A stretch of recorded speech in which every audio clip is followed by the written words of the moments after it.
Bonjour à tous, alors aujourd'hui je vous propose le corrigé complet du sujet du DNB d'Amérique du Nord. Donc c'est un sujet qui est sorti en mai 2023. C'est pour donc ceux qui passent le brevet des collèges français, mais qui habitent à l'étranger. Donc ça c'est la version Amérique du Nord, donc ça donne une bonne idée de ce qui peut vous arriver en métropole. Donc on va regarder tout ça et on va corriger exercice après exercice. Je vais essayer de pas aller trop vite. Comme ça vous permet de bien réviser. Donc ici, je rappelle que c'est une épreuve qui dure 2 heures, donc vous avez 100 points.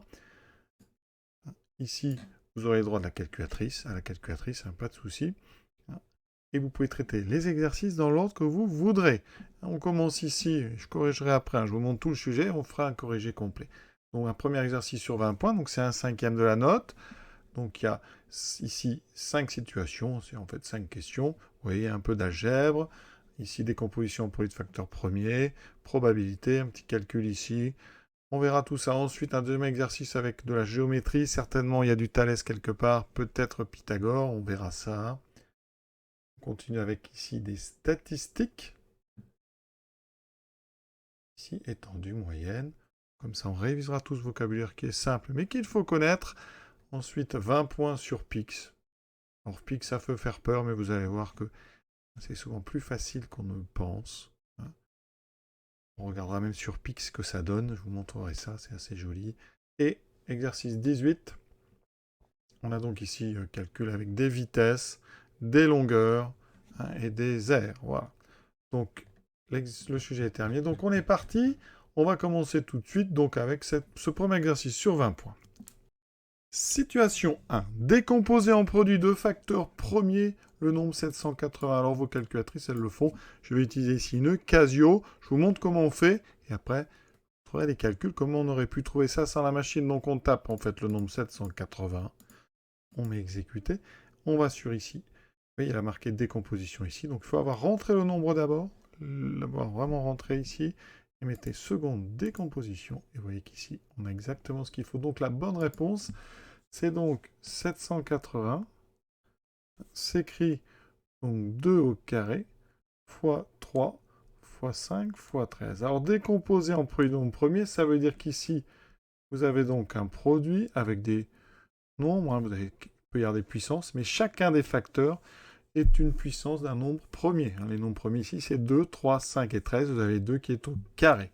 On pourrait aussi l'écrire 2 fois 2 fois 3 fois 5 fois 13. Autrement dit, on a décomposé le nombre 780 en une multiplication dont tous les facteurs sont premiers. D'accord? Ici, il nous faut des facteurs premiers. Alors, quand on a une calculatrice, vous voyez que le travail est fait tout seul par la calculatrice.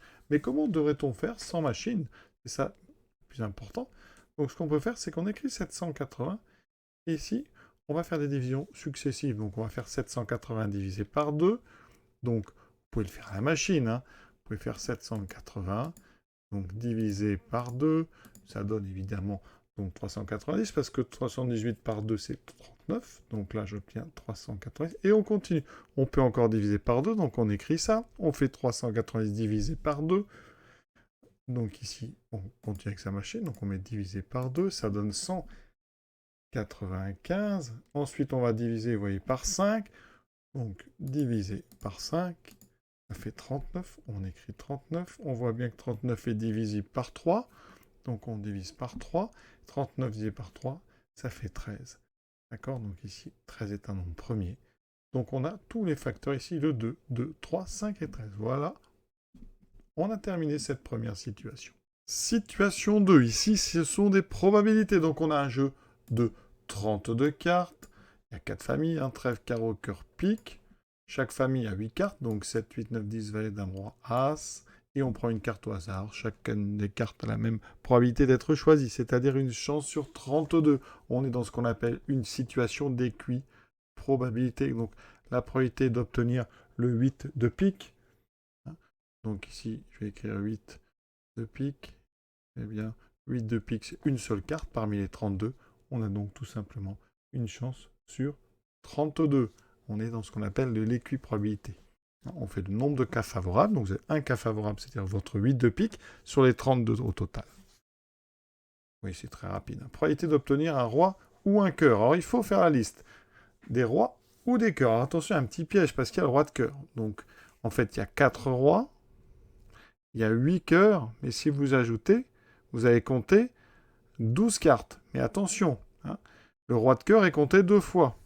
Donc, si on doit faire la liste des cas qui nous intéressent, vous avez donc 3 rois, enfin 4 rois, et ensuite, donc on va mettre les 4 rois. Il faut rajouter le 7, le 8, le 9, le 10, le valet et la dame, et vous ne mettez pas le roi parce qu'il est déjà compté ici. Donc là, il nous reste donc 7, 8, 9, 10, valet, dame, roi, et j'ai oublié, pardon, l'as. Mais on ne met pas le roi, il est déjà compté, donc ça fait 8 et 4, 12, auquel j'enlève 1, ça fait 11. Donc la probabilité ici de roi ou cœur, c'est donc 11 cartes qui vous intéressent sur 32. Le seul piège, hein, c'est donc ce roi de cœur. Attention à ne pas mettre 8 plus 4. Voilà. On ne peut pas simplifier ces deux fractions, puisque 11 est un nombre premier. On a terminé. Situation 3. Un petit peu d'algèbre, du développement. Donc là, on est dans ce qu'on appelle la double distributivité. Donc je vais détailler. On a ceci. Multiplié donc par 3x moins 4. Je rappelle, il va falloir prendre le premier terme, donc 2x. Le multiplier d'abord par le premier terme du deuxième facteur, donc par 3x. Ensuite, le multiplier par le deuxième, c'est-à-dire moins 4. Donc j'obtiens d'abord 2x fois 3x. Je vais doucement, hein. On peut aller beaucoup plus vite. Et ensuite plus 2x multiplié par moins 4. Je m'occupe ensuite du plus 5. Je le multiplie par 3x et ensuite par moins 4. J'obtiens deux autres termes. Donc plus 5 fois 3x plus 5 fois moins 4. Je simplifie chacun des 4 termes en regardant. Alors, on me fait d'abord le produit des nombres, 2 fois 3, on peut changer l'ordre, hein, 2 fois 3, 6. Ensuite, on a x fois x, ce qui me donne x carré. Ensuite, ici, on a plus 2 fois moins 4 qui me donne moins 8. Et on a un x qui est tout seul, donc moins 8x. Plus 3 fois 5, 15x. Et ensuite, 5 fois moins 4, ça fait moins 20. On va faire ce qu'on appelle la réduction. Donc, on a 6x2. On peut réduire, c'est-à-dire diminuer le nombre de termes en regroupant ces deux-là. Là, on a 15x moins 8x. D'accord? Vous pouvez considérer dans l'autre sens. Ne faites pas moins 8 plus 15. Faites plutôt 15 moins 8. 15 moins 8, ça fait 7. Ça fait donc plus 7x moins 20. Et voilà ce qu'on appelle développer. On enlève les parenthèses. Réduire, on diminue le nombre de termes qui sont apparus.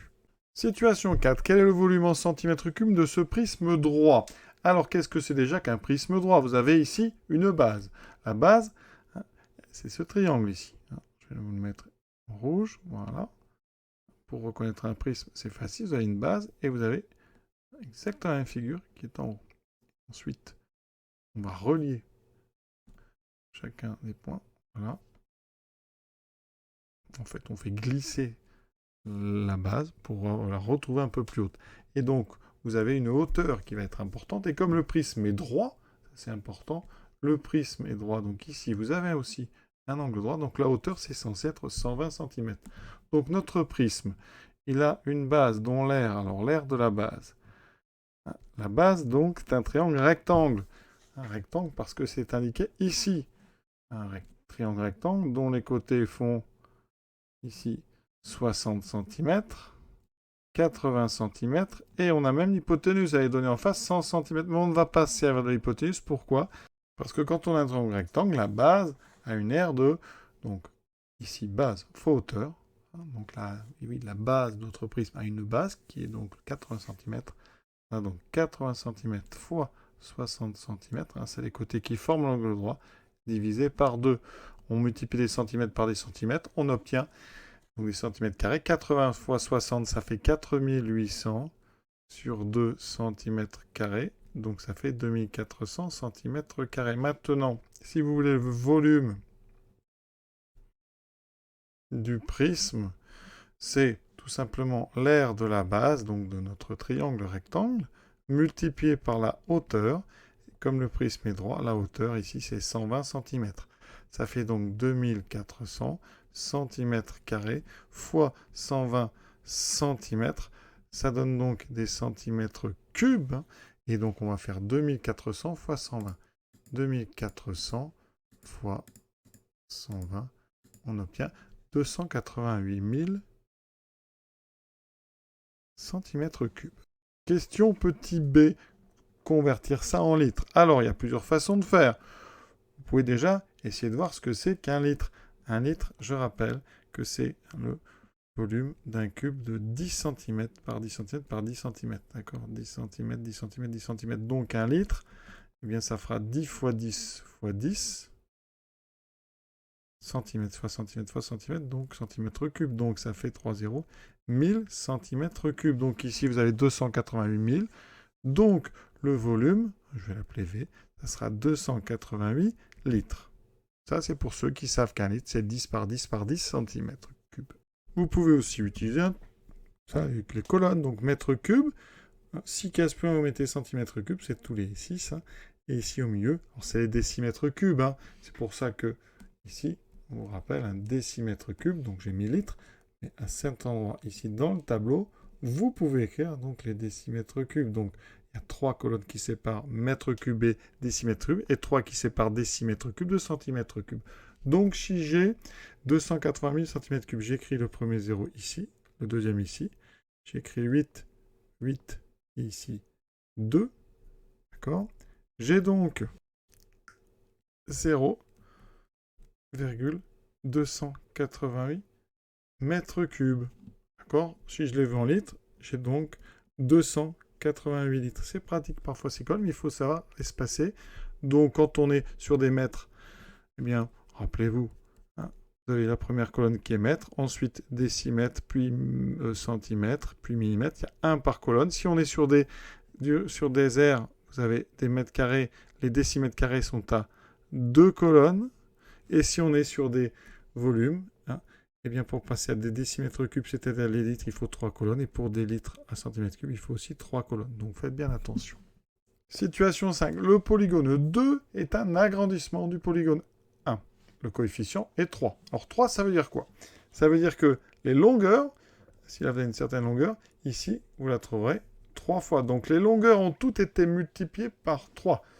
Donc les longueurs font x 3. Alors attention, parce que quand les longueurs font x 3, ça veut dire que les aires, hein, comme les aires c'est des longueurs par des longueurs, eh bien ça sera des aires multipliées par 3 fois 3, donc par 3 au carré, c'est-à-dire par 9. Et si vous aviez eu des volumes, quand on multiplie des longueurs par 3, les volumes sont multipliés par 3 fois 3 fois 3, c'est-à-dire 27. Attention. Donc ici, on a une aire, donc une qui fait 11 cm², donc on va la multiplier par 9 et pas par 3. Ça fait donc une aire 2, hein, qui est 9 fois plus grande. Donc 99 cm². Voilà. Nous passons maintenant à l'exercice 2 sur 22 points. Donc on vous donne une figure avec ici donc AN qui vaut 13. Donc je vais coder un petit peu tout ça, tout indiquer sur la figure. Donc 13, tout sera en centimètres. LN, c'est 5. Donc ici, j'ai 5. AL vaut 12. Donc j'ai 12 ici. ON vaut 3. On nous dit que O appartient au segment LN, que H appartient au segment NA. C'est parfait. On est vraiment dans une configuration de Thalès. Mais attention, il peut y avoir du Pythagore qui se cache. Donc, première question, montrer que le triangle LNA est rectangle en L. Les longueurs dans ce triangle, donc on va les dessiner, on va le redessiner rapidement. Hein. Évidemment, c'est pas à l'échelle, comme ça vous ne pouvez pas mesurer, hein. C'est fait pour, on vous le dit. Donc 5, 12, 13. On va regarder. Pour montrer qu'un triangle est rectangle, c'est ce qu'on appelle donc la réciproque du théorème de Pythagore. Donc ici, alors les lettres L, N et A, on va donc, alors l'hypoténuse c'est AN, hein, donc l'hypoténuse, alors enfin c'est pas l'hypoténuse parce qu'on n'a pas encore montré que c'est un triangle rectangle, donc le plus grand côté c'est donc AN, donc on va prendre AN carré, ça fait 13 au carré, donc je vous le dis ça fait 169, hein, sinon, eh bien, calculatrice, 13 au carré, donc 169. Ensuite, on va calculer donc AL carré plus LN carré.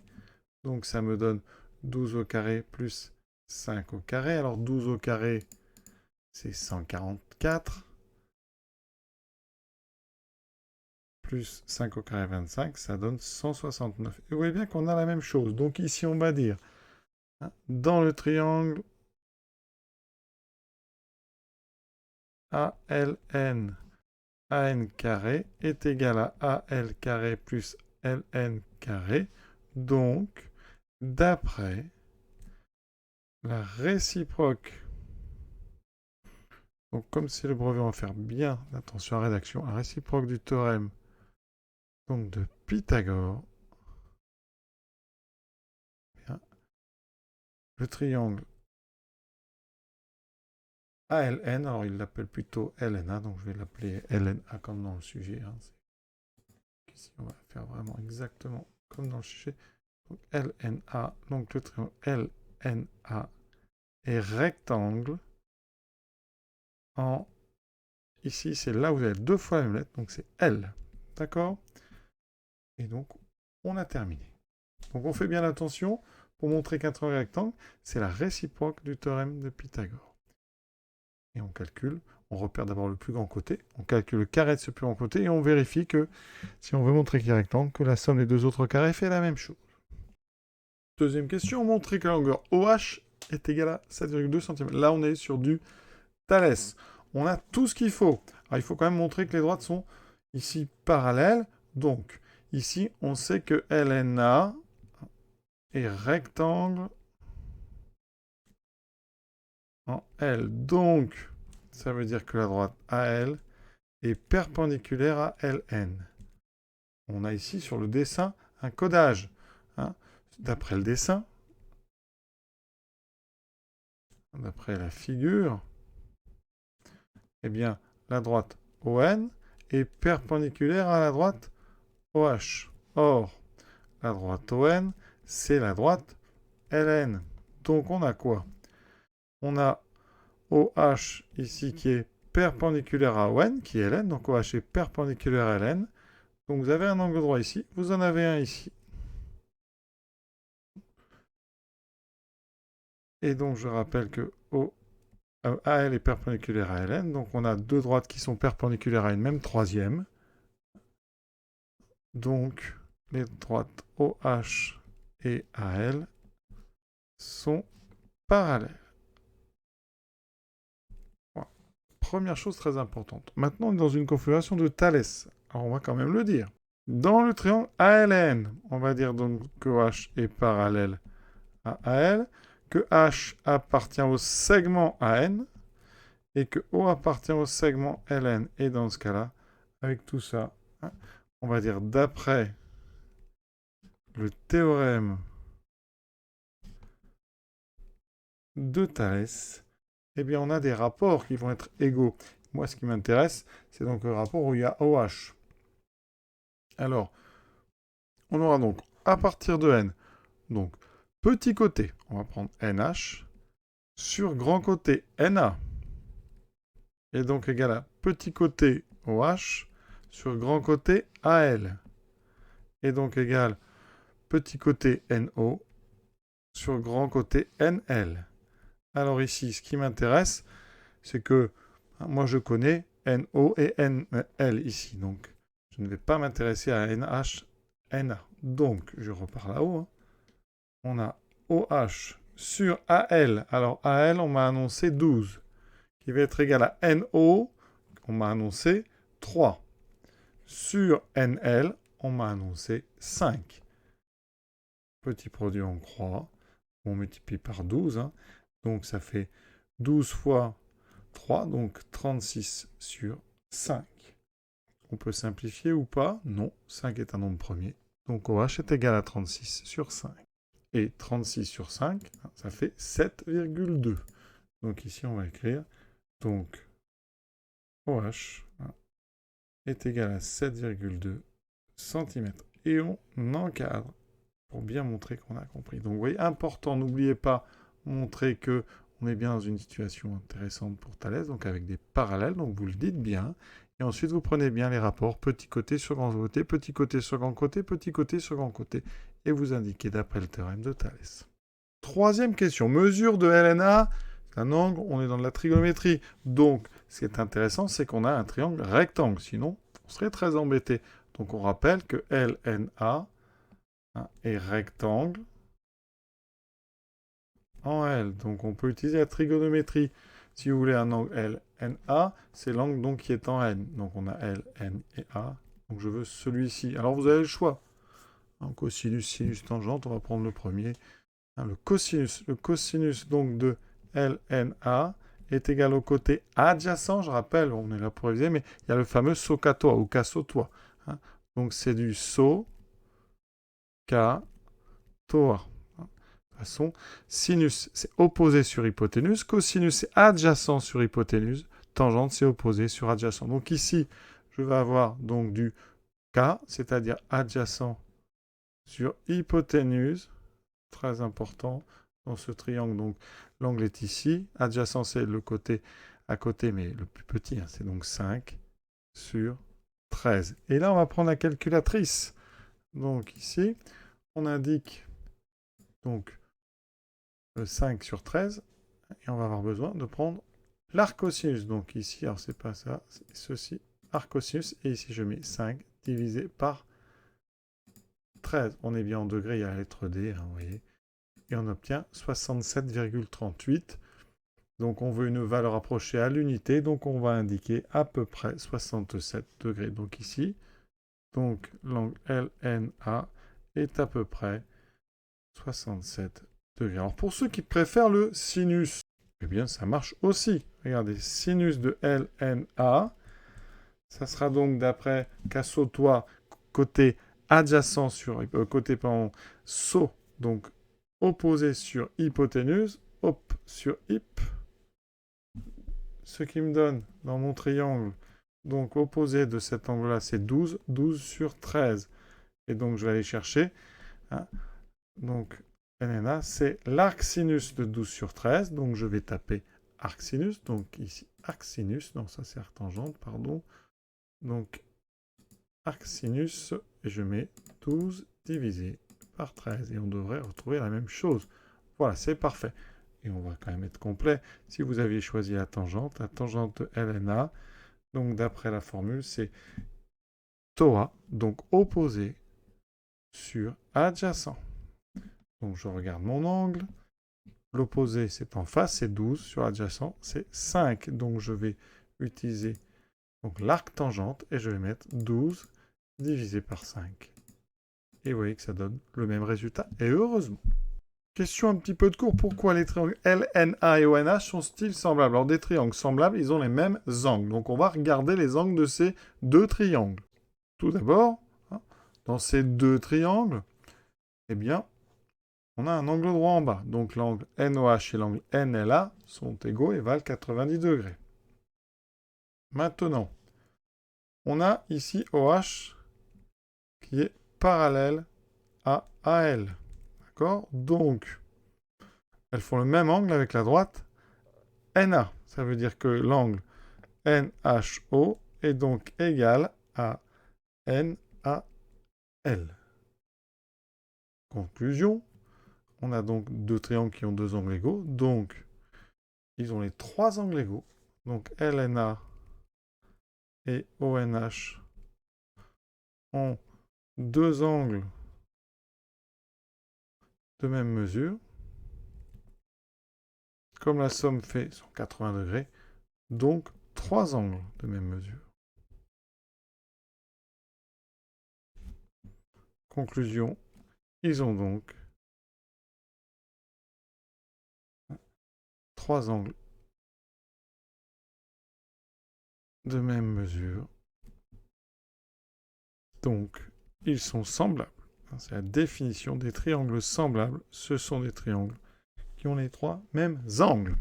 Et donc, je résume, j'ai utilisé le fait que là, on avait montré qu'on avait un angle droit en L, on avait un angle droit qui était donné, et avec mon histoire de parallèle, on en déduit que cet angle-là et celui-ci sont les mêmes. Deux droites parallèles font le même angle avec une même troisième. Quel est l'aire du quadrilatère LOHA? Donc LOHA. Donc ici, on a deux côtés parallèles. Il s'agit d'un trapèze. Donc ici, on va rappeler OH donc, est parallèle à LA. Donc il s'agit d'un trapèze.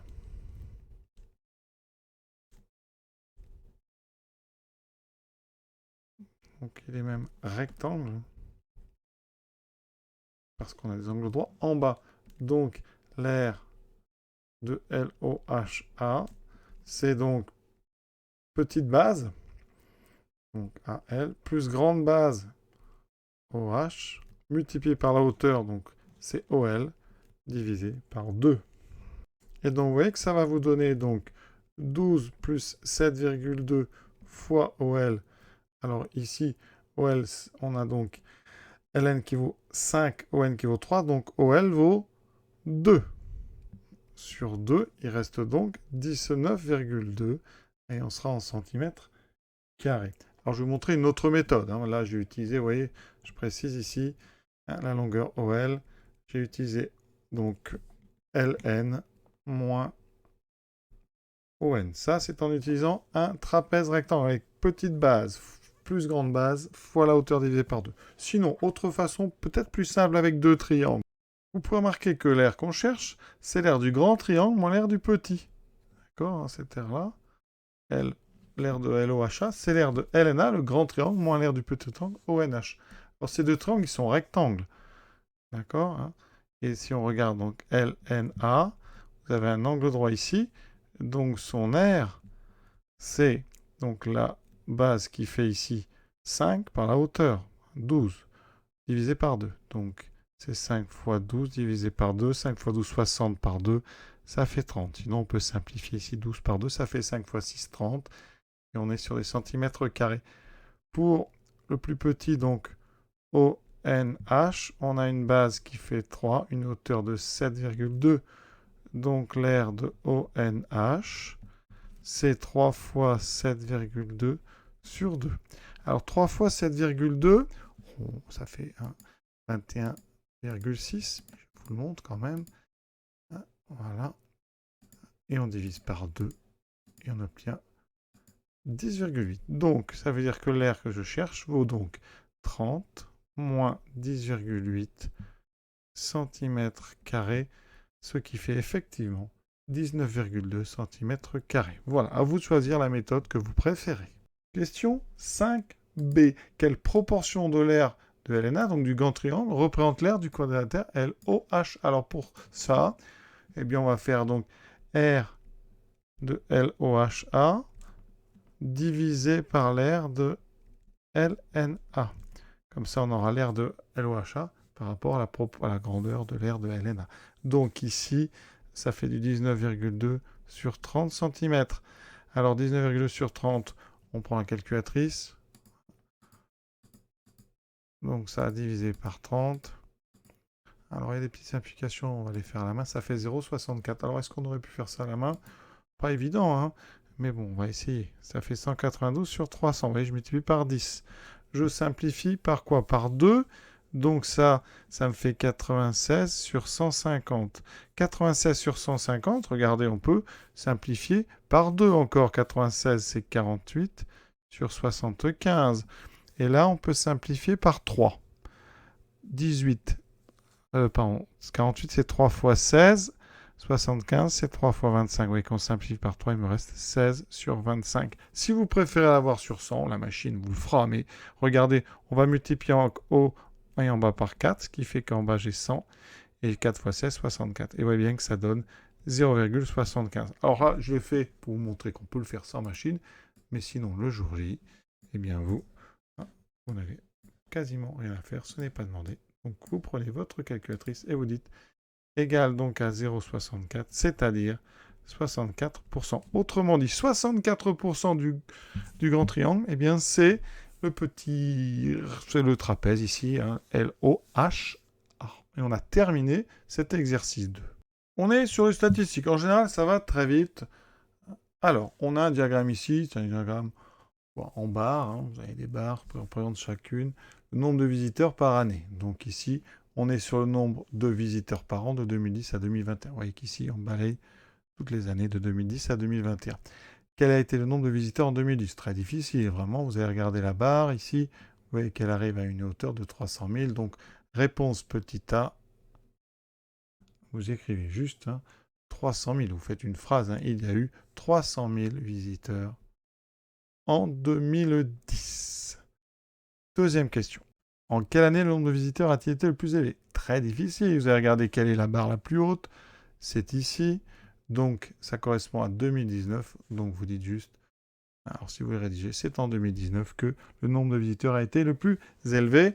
On ne vous demande pas le nombre. Si on vous le demandait, vous auriez répondu bien sûr. Ici, la hauteur du trait, c'est donc 400 000. Deuxième question. Alors, on a un tableau ici qui indique le nombre de visiteurs en 2020 et 2021. Donc, 2020-2021. Vous avez ici le nombre de visiteurs.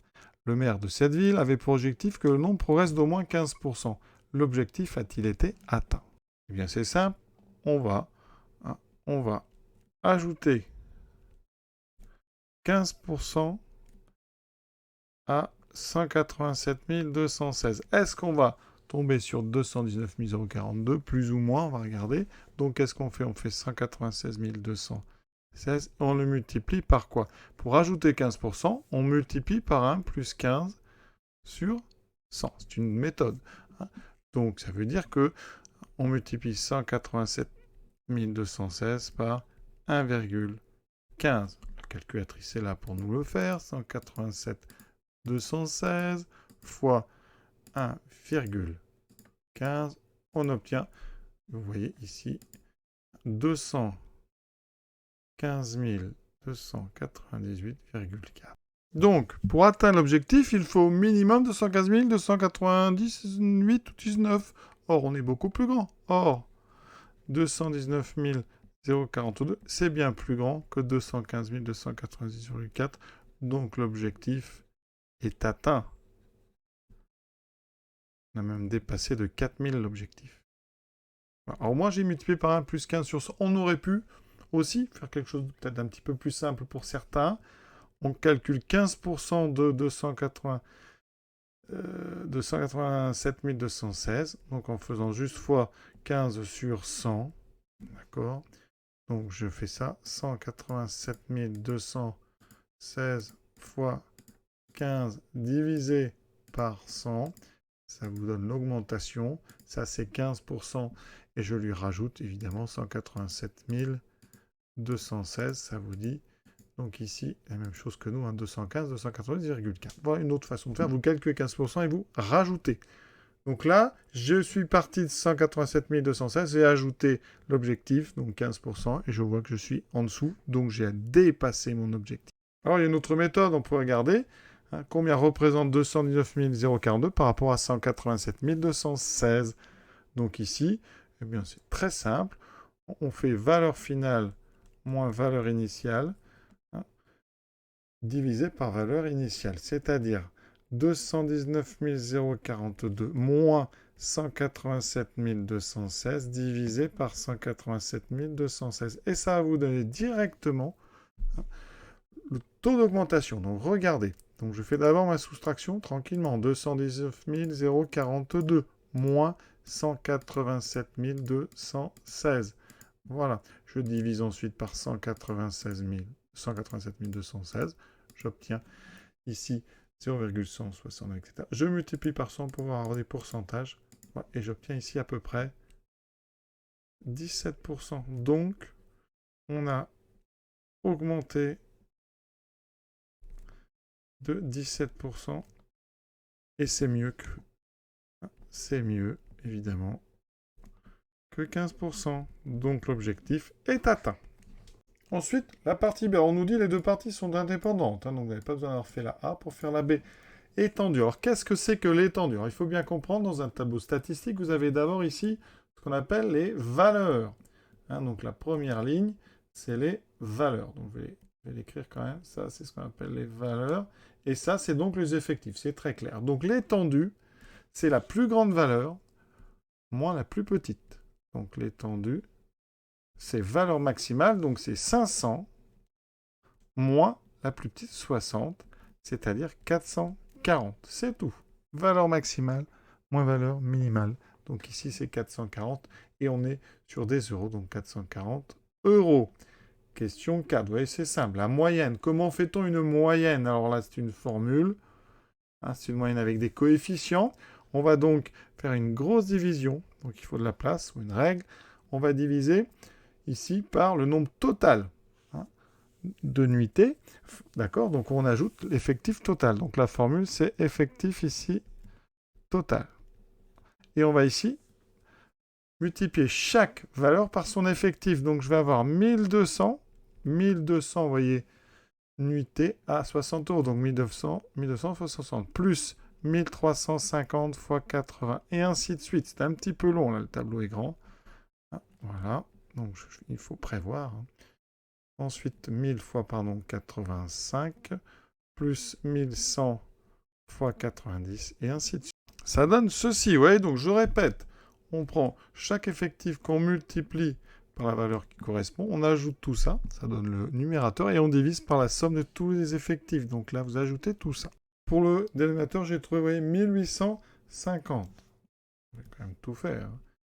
Donc, 8350. Maintenant, on fait la grosse opération là-haut. Donc, et j'obtiens, vous voyez, donc ici, 1 117 001.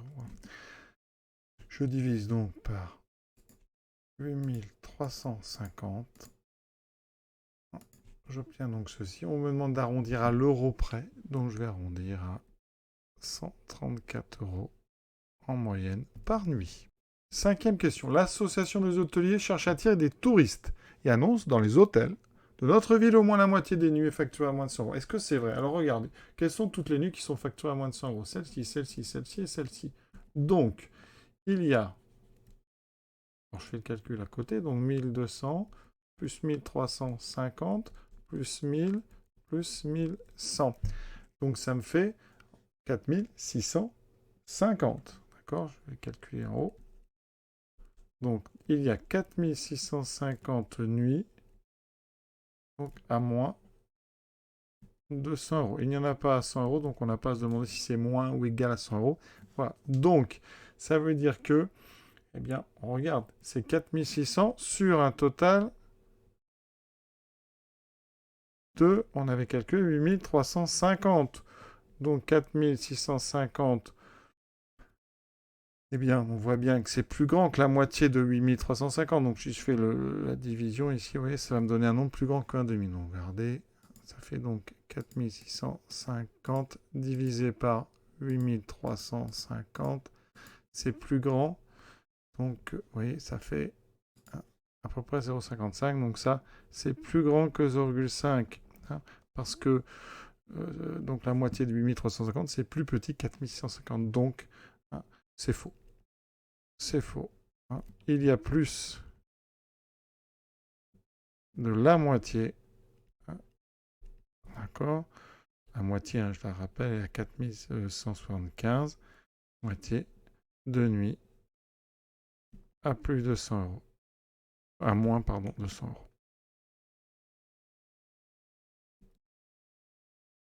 Voilà. Exercice donc terminé. Évidemment, sur la copie, vous mettez bien, est-ce vrai? On répond donc, hein, l'annonce est fausse. Toujours bien penser à relire le texte pour faire une conclusion valable. Alors, on veut reproduire, hein, à l'aide d'un logiciel, ce motif fleur suivant. Et première question, sur votre copie, on vous demande de refaire ce parallélogramme, sachant qu'ici on a 35 pas et 20 pas, et que 1 cm, c'est donc 5 pas. Ça veut dire qu'ici, vous avez bien compris que 35 pas, ça fera donc 7 cm. 7 fois 5, 35, et là 20 pas, ça fera 4 cm. Problème, il faut faire 120 degrés ici, 60 ici. Donc, première chose, comment fait-on pour faire 120 degrés? Alors, soit vous avez un rapporteur, mais si vous n'avez pas de rapporteur, pas de panique, vous allez quand même amener une équerre. C'est obligatoire, il faut vraiment une équerre. Alors, il y a deux types d'équerre. Il vous faut celle qui est plus allongée. Hein. Il y a deux équerres, je vous le dis. Hein. Et pour bien me comprendre, voici une photo de chacune de ces deux équerres. Là, on a ce qu'on appelle une équerre à 45 degrés. Hein. Les deux côtés ici sont les mêmes. C'est-à-dire que là, vous avez donc un triangle rectangle isocèle. Et ici, vous avez deux angles à 45 degrés. Alors celle-ci n'est pas forcément la plus utile. Déjà, elle rentre mal dans les trousses. Hein. Et 45 degrés, vous pouvez la fabriquer vous-même avec une feuille en étant un petit peu astucieux. Ici, celle-ci, elle est pratique. Parce que c'est le deuxième type de moyenne. Il n'y en a pas d'autre. Vous avez ici le petit angle qui sera 30 degrés. Et le grand ici qui fera 60 degrés. Donc nous, comment fait-on? Eh bien, on va tracer donc un segment de 7 cm. On poursuit ici le trait. Si vous avez 120 degrés ici, il faut bien comprendre. 120, au total c'est 180, donc vous avez 60 ici. Donc ça veut dire que là, vous allez mettre ici 60 degrés. Donc vous allez utiliser votre équerre pour faire ce 60 degrés. Ensuite, vous allez tirer un trait qui fait donc 4 cm, voilà à peu près ici. Et après une petite parallèle. Une autre parallèle ou alors un autre angle de 60 degrés, comme vous voulez, et vous obtiendrez le parallélogramme. Donc ici, vous aurez aussi bien sûr 60 degrés. Vous aurez 120 ici, et vous aurez donc construit. Donc 7 cm, un angle de 60 grâce à votre équerre ou votre rapporteur. Et bien sûr, il faut l'équerre avec un petit angle et un grand angle. Important pour aller au brevet, ça peut vous servir. Pensez-y. Question Berland, je vais vous le montrer vraiment sur Scratch. Il est en couleur ici, mais vous l'aurez en gris sur le sujet. On définit le bloc pétale. On commence la construction du pas en commençant par le point K. Et donc on va aller vers la droite de 35 pas. D'accord? Donc ici, il faut avancer. Vous avez bien compris si on veut faire. Donc on va mettre avancer de 35 pas. Donc ici, réponse 35. Et on va répéter 2 fois. Donc ça, c'est déjà donné. Ensuite, qu'est-ce qu'on doit faire? On doit tourner. Donc ici, vous êtes par ici. D'accord, très important, vous allez vers la droite, vous devez tourner ici. Donc vous avez compris, ici, il y a 60 degrés, il n'y a pas 120.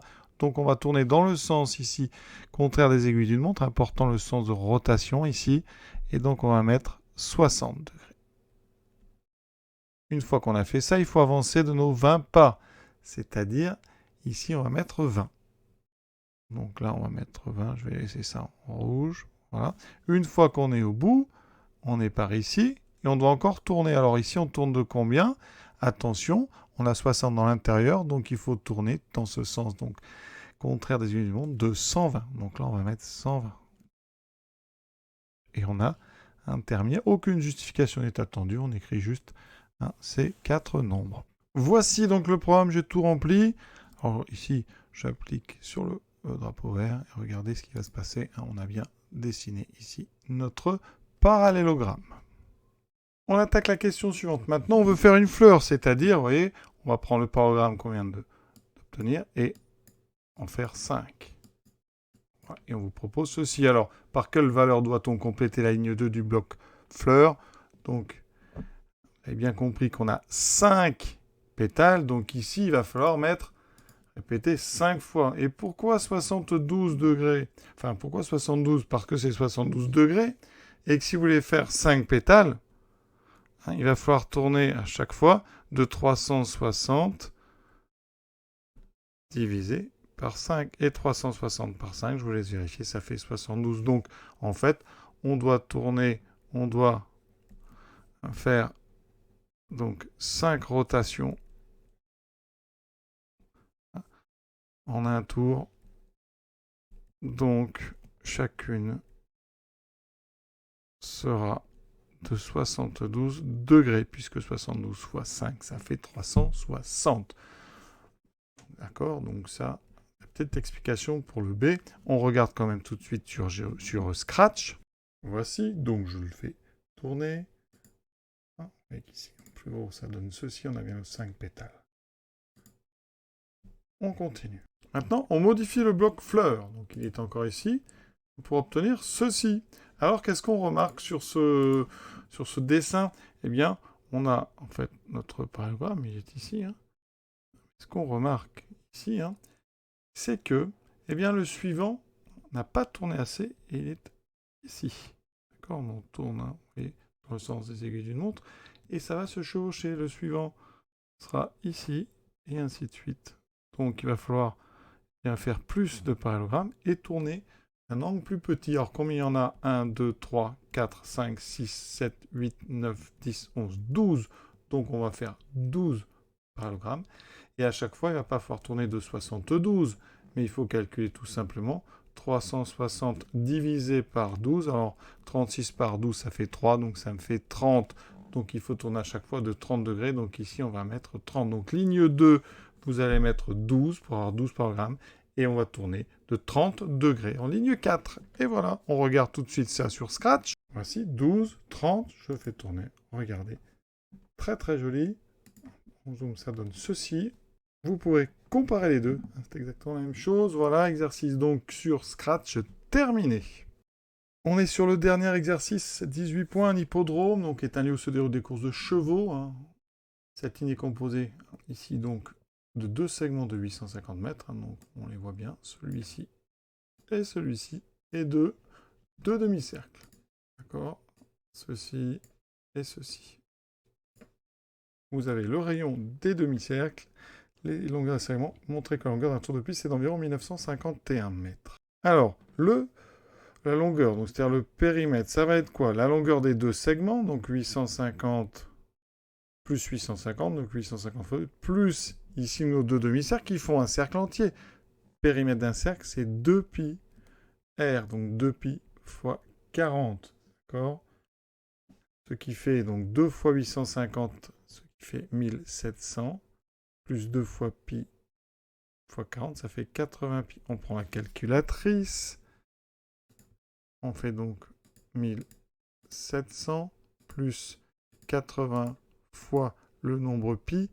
Alors le nombre pi, il est ici, voilà, ce qui me fait, vous voyez, à peu près, donc 1951 mètres. Deuxième question. Un cheval parcourt un tour en 2 minutes et 9 secondes. Calcule la vitesse moyenne de ce cheval en mètres par seconde. Donner une valeur approchée à l'unité près. Alors, la vitesse moyenne. L'unité, c'est en mètres par seconde, d'accord?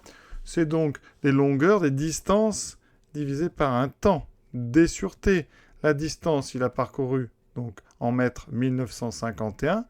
Le temps, si je veux des mètres par seconde, je vais devoir le mettre en secondes. Donc j'ai T égale 2 minutes et 9 secondes, ce qui fait 2 minutes 120 plus 9, ce qui fait 129 secondes. Donc vitesse moyenne, 1951 divisé par 129. Donc 1951 divisé par 129. Ça donne donc ici 15,12. Donc on arrondit à l'unité près. Donc à peu près 15 mètres par seconde. Maintenant, convertir cette vitesse en kilomètres par heure. Comment fait-on pour convertir? Donc on est ici sur des secondes. Donc on va tout d'abord faire 15 fois. Donc au dénominateur, je vais mettre 3600 secondes. Donc je multiplie en bas par 3600. Regardez, ça va me donner. Donc, alors en haut, ça sera donc des mètres. On est pour l'instant sur des mètres par heure. D'accord? Donc 15 fois 3600. Ça me donne 54 000. Donc ça fait 54 km divisé par 1 heure. Donc ça donne 54 km par heure. Alors, la règle, c'est que pour passer de mètres secondes en kilomètres heure, il suffit tout simplement de multiplier par 3,6. Vous pouvez la prendre, 15 fois 3,6, ça donne 54. Si vous voulez dans l'autre sens, eh bien vous divisez par 3,6. Voilà. Question donc 2 terminée. Et on passe à la dernière question. Donc on admet que la surface de la piste a une aire de 73 027 mètres carrés. On veut semer du gazon sur la totalité. D'accord? Et on a 3 marques possibles. Quelle marque doit-on choisir pour que cela coûte le moins cher possible? Donc il va falloir étudier les prix pour les 3 marques. Donc tout d'abord, marque A. Alors, donc on veut 73 027 mètres carrés. Donc première chose, vous devez calculer le nombre de sacs. Donc on fait ceci divisé par 500. D'accord? Nombre de sacs, donc 73 027 divisé par 500. Ça fait ici 146, donc à peu près 146,054. Enfin non, bon, c'est égal à ça.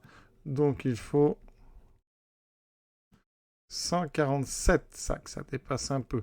Donc ça nous coûte 147 fois le prix d'un sac. 147 fois 141,95, ce qui me donne 20 866,65 €. Donc le coût pour le A Ça sera donc 147 fois. Mettez vos calculs hein, sur la copie. Donc c'est 20 866,65 €. Maintenant, on s'occupe de la marque B.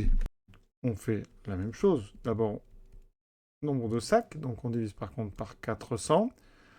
Donc il faut toujours évidemment la calculatrice. 73 027 divisé par 400. Donc là, il faut prendre au-dessus. Donc c'est égal à 182,5675. Donc il faut un peu plus, donc 183 sacs. Par contre, les sacs, évidemment, sont moins chers. Donc on fait 183 fois le prix d'un sac qui est de 87,90, qui me fait ici un prix de 16 000. Donc je mettrai l'opération 16 085,70 €. Déjà, c'est moins cher. Donc ici, je répète, 183 fois 87,90. Ici, le rapport fait 243,4 à peu près. Donc il faut 244 sacs. Donc on va faire 244 fois 66, 50. Donc ici, 244 fois 66, 50. On obtient donc ici 16 226 €. Donc, eh bien, si on veut que ça coûte le moins cher, il faut choisir la marque B, puisque ici, des 3 montants, c'est le moins élevé. Voilà, on a terminé ce sujet donc du DNB 2023, Amérique du Nord. Voilà, j'espère que ça vous a plu. À très bientôt.